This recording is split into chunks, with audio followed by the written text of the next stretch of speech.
Alam niyo bang pag tayo ay nagkakaedad na, ang isa sa unang nawawala sa atin at nababawasan ay ang ating kalakasan. Ang ating kalusugan, di ba, unti-unti na itong humihina.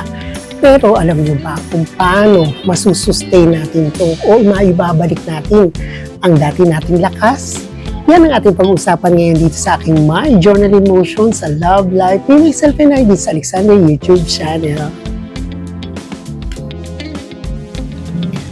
Oo, tama kayo nang narinig na paano nga ba natin masusustain yung ating magandang kalusugan o yung ating kalakasan. Alam niyo ba kung paano? Kundi matuto tayong mag-unload sa buhay natin.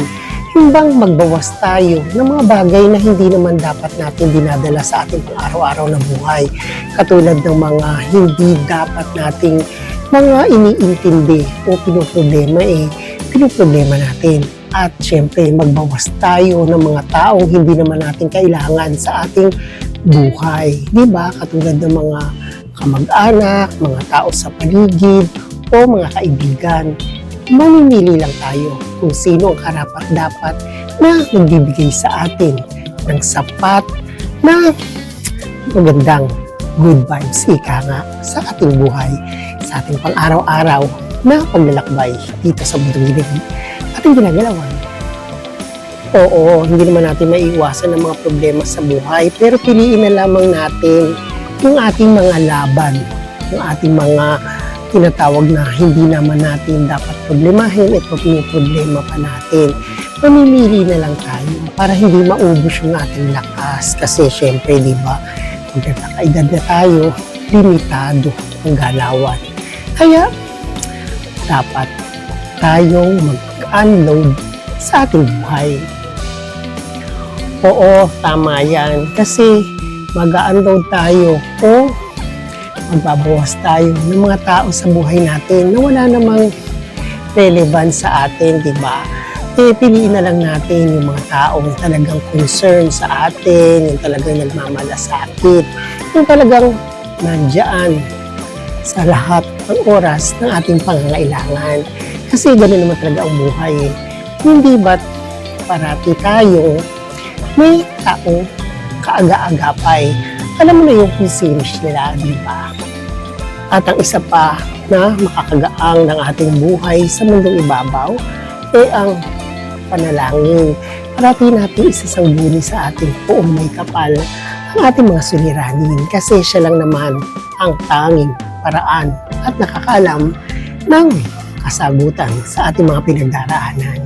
Hindi yung mga taong nasa paligid natin kasi di ba minsan dumarating sa atin ang isang pagsubok at isang suliranin pero wala naman talagang solusyong dumarating. Mas nagiging problematic pa pag i-share mo to sa iba kasi lalo lang daragdag yung aalalahanin mo pa na may nakakaalam sa iyong pinagdaraanan. Kaya dumiretso na lang tayo sa isang panalangin sa ating poong may kapal para agad-agad itong didinggin at hindi naman dininig pinalalakas niya tayo sa ating mga pinagdaraanan. Tsaka, parati natin tatandaan ang method ng select and collect. Siyempre, isi-select natin yung mga bagay na magaganda sa buhay natin. Isi-select natin yan at kukolect natin. Pero, bye sa mga negative people na hindi naman maganda ang dulot sa atin. Kaya ngayon pa lang, parati na nating sanayin ang sarili natin sa munting panalangin, lahat ay gumagaan dahil tayo ay tinutugon sa bawat panalangin na ating inaalay sa ating poong may kapal.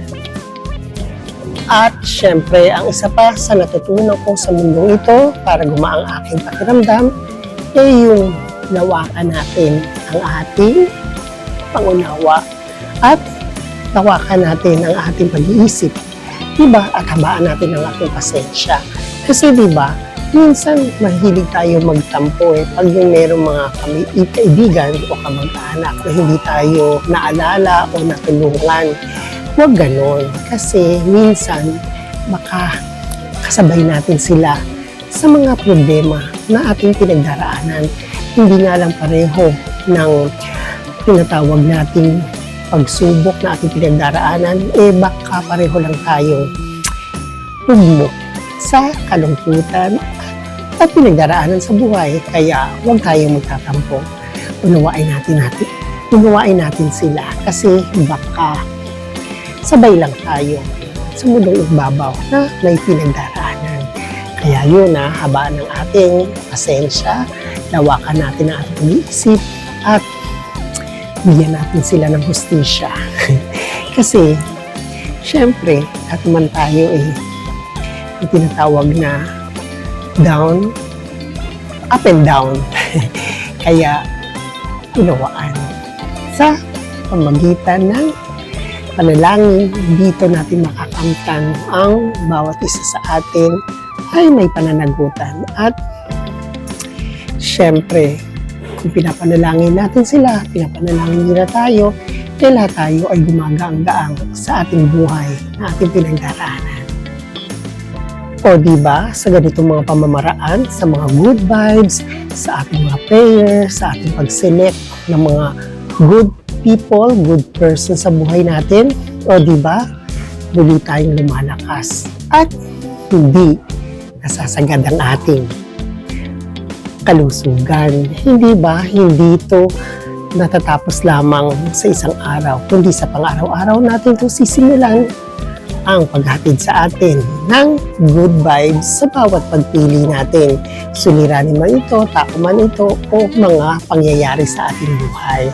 Kaya yan lang ang aking maibibigay sa inyo ngayon na ating napaguntahan. Kahit maikling panahon lamang na oras at minuto, kahit pa paano naman, ang buhay natin ay gumagaang-gaang sa ating mga huntahan. Kaya thank you for watching and God bless. And please don't forget to subscribe, share, like, and comment to my video. Kaya sa inyong lahat, hangad ko ang ating kagaangan, kapayapaan at kasaganahan. And thank you very much for watching and God bless.